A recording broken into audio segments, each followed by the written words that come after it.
Hello, আবারও চলে আসলাম তোমাদের কাছে একটা ছোট্ট মিনি ভ্লগ নিয়ে।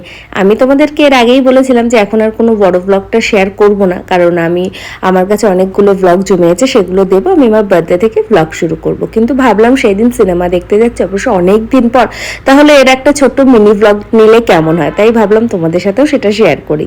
আর দুজনে অফিস থেকে এসেছি, আমি হঠাৎ করে প্ল্যান করলাম, বললাম যে চল সিনেমাটা দেখে আসি। তাই 9:30টার সময় আমরা শো দেখতে গেছিলাম। কত রাত করে গিয়েছি ভাবো, আসলে আমরা এতটা রাত করেই যাই।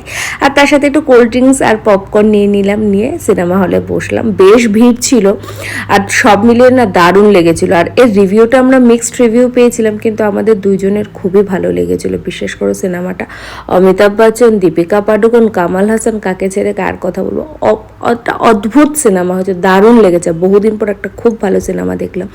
আর বাড়িতে এসে মা রুটি আর বাঁধাকপি করে রেখেছিল, দীপন সেটাই খাইয়ে দিচ্ছে। মাঝে মাঝে ওরও এরকম ডিউটি